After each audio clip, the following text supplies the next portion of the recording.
Olá pessoal, aqui estou eu de novo, me dirigindo aos meus queridos alunos do Centro Universitário Rio Preto, UNIRP, terceiro semestre noturno.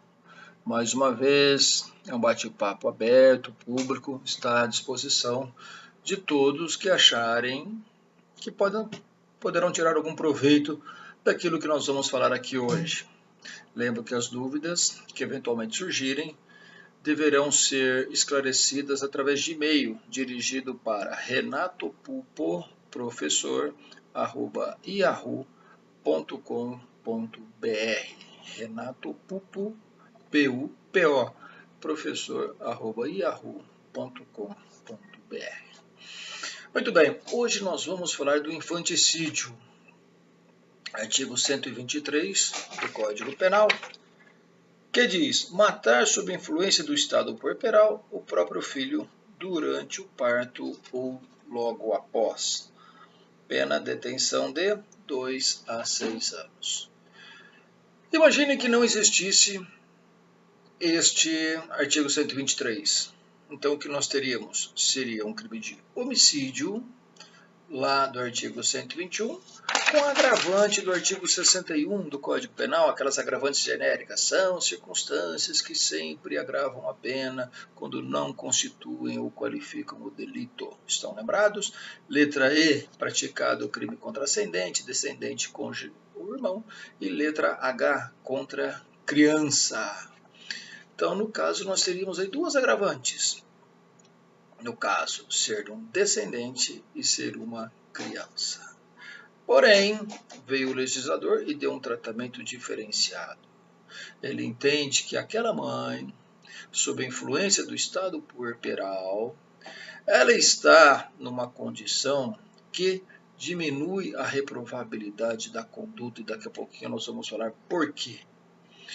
Então, ele tratou isso num crime autônomo, artigo 123, como se fosse um homicídio, em vez das agravantes do artigo 61, com uma causa de diminuição de pena. Poderia o legislador ter feito isso, como fez no homicídio privilegiado, por exemplo, mas aqui ele deu um tratamento separado, num crime separado. Tá? Então, esse crime da mãe que, sob influência do estado puerperal, durante ou logo após o parto, mata o próprio filho, ela responde pelo infanticídio.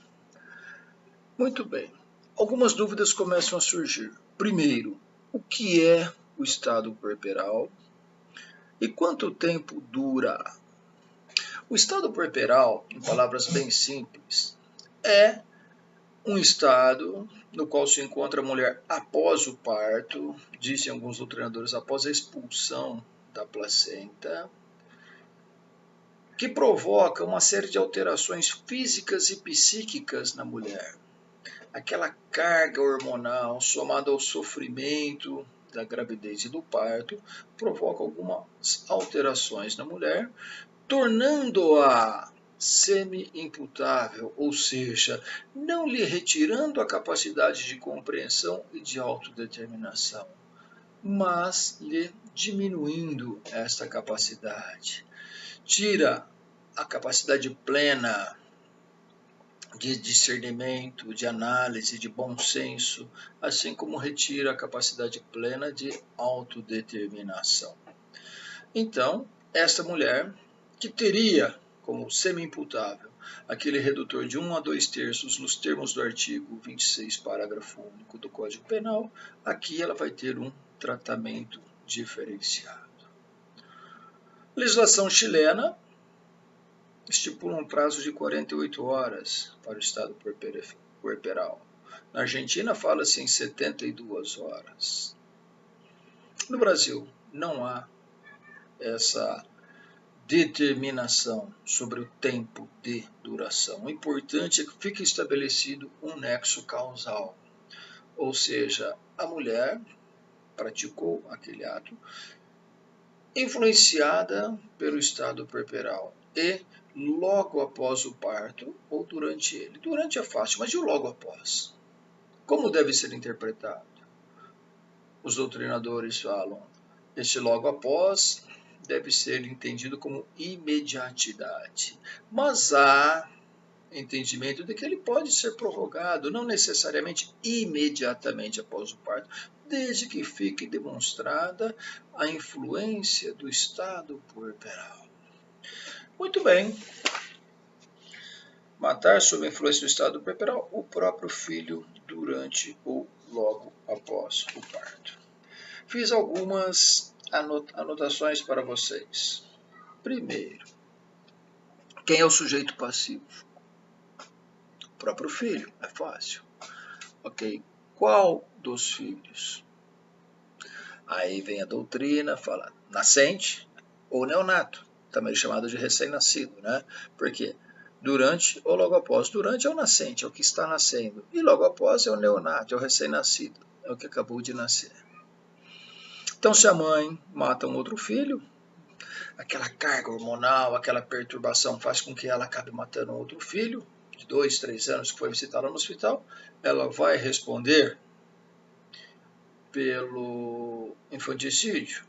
Não, porque não há essa previsão legal. Mas e se ela mata uma outra criança que não seja o seu filho? Ela foi ao berçário, pegou uma criança, confundindo, achando que fosse o seu filho e matou essa criança. Aí a gente vai aplicar aquela regra do artigo 20, parágrafo 3º do Código Penal. Estão lembrados? Erro sobre a pessoa. No erro sobre a pessoa, você pune o autor levando-se em consideração as qualidades e condições da vítima pretendida e não da vítima efetivamente atingida.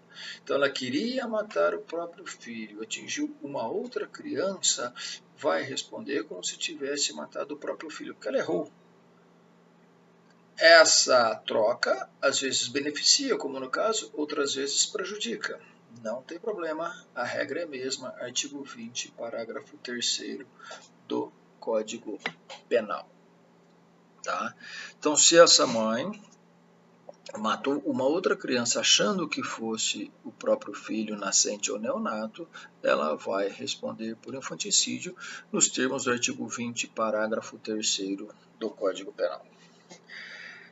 Então, com relação a sujeito passivo, tranquilo em relação à polêmica existente. E no tocante ao sujeito ativo? Trata-se de um crime próprio. E quando a gente pergunta, né, o que é um crime próprio?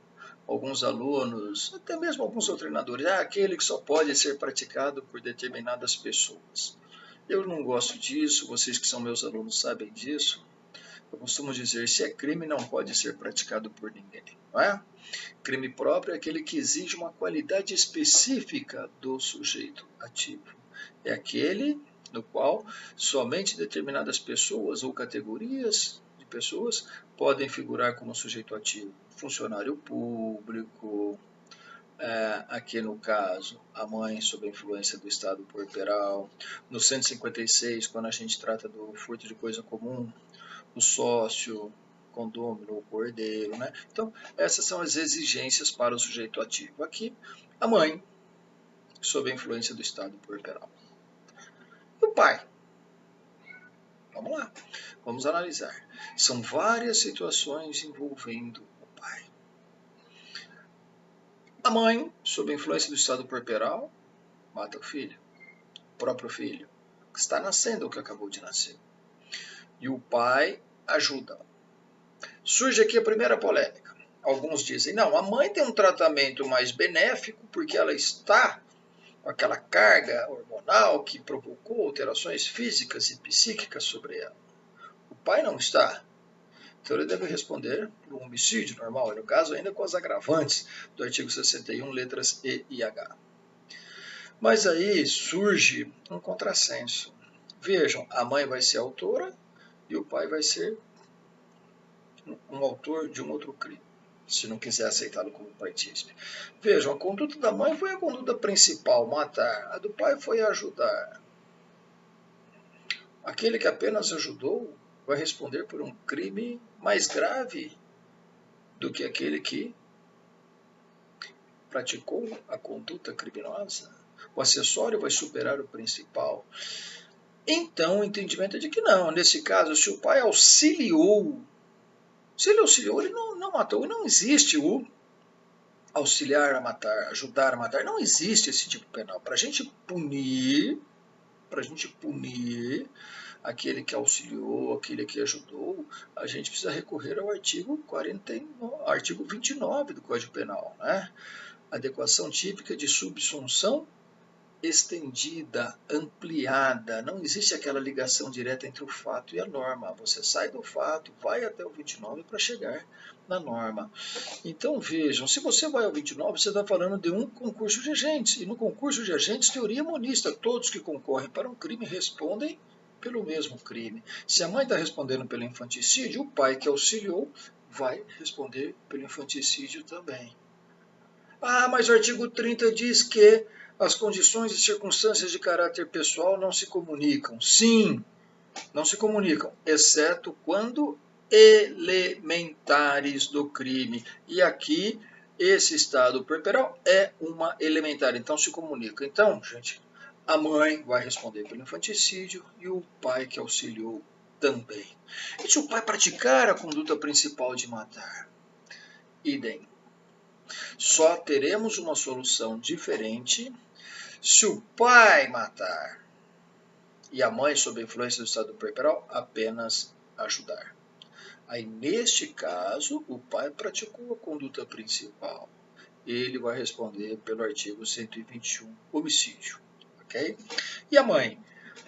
A mãe poderá entrar também no homicídio, já que neste caso não dá para jogar no infanticídio, com o redutor do artigo 26, parágrafo único do Código Penal, que fala do semi-imputável, aquela pessoa que, em razão de problemas de saúde mental ou perturbação mental, que é o caso dela, não era, ao tempo da ação da omissão, inteiramente capaz. Não é uma incapaz, mas não é inteiramente capaz de compreender o caráter ilícito do fato ou de determinar-se conforme esse entendimento. Então, ela estava com a sua capacidade alterada em razão daquela perturbação de saúde mental, ela estava com o seu emocional alterado e por isso ela teve afetada tanto a sua capacidade de compreensão quanto a sua capacidade de autodeterminação. Então ela será considerada uma semi-imputável e vai entrar no artigo 26, parágrafo único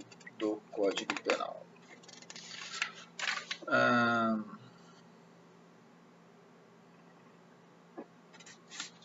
Então, gente, eu acho que o que tinha de principal aqui para falar para vocês era isso, essas duas questõezinhas polêmicas no tocante ao sujeito passivo, o filho, nascente ou neonato, ou uma terceira pessoa, uma terceira criança que tenha sido confundido com esse filho.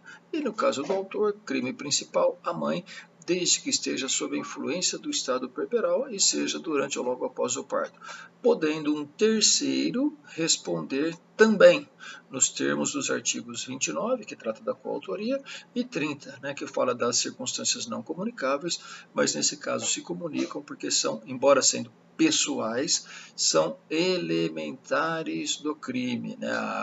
O estado puerperal é uma elementar, então ele vai até a mãe. Lembrando, tudo isso para evitar um contrassenso, para evitar que aquele pai que teve uma participação acessória, secundária, responda por algo mais grave do que a mãe que desenvolveu a conduta principal. Gente, qualquer dúvida, não se esqueçam, e-mail para renatopulpo, professor@yahoo.com.br.